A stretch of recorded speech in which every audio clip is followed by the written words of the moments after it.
مساء الخير.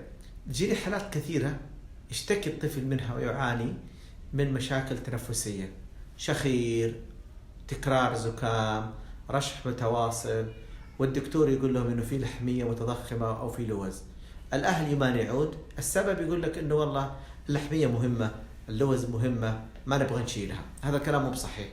اذا الطفل يعاني من شخير، وجود سيلان متكرر، ويفتح فمه في التنفس كثير، يعني معناته انه يعاني الطفل.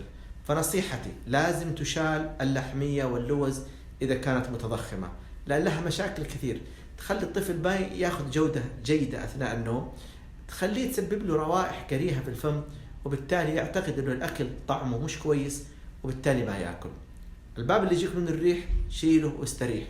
اذا اللوز كبيرة واللحمية كبيرة والطفل معاني، الله يرضى عليكم شيلوا اللوز، شيلوا اللحمية، خلوا الطفل يرتاح. في امان الله.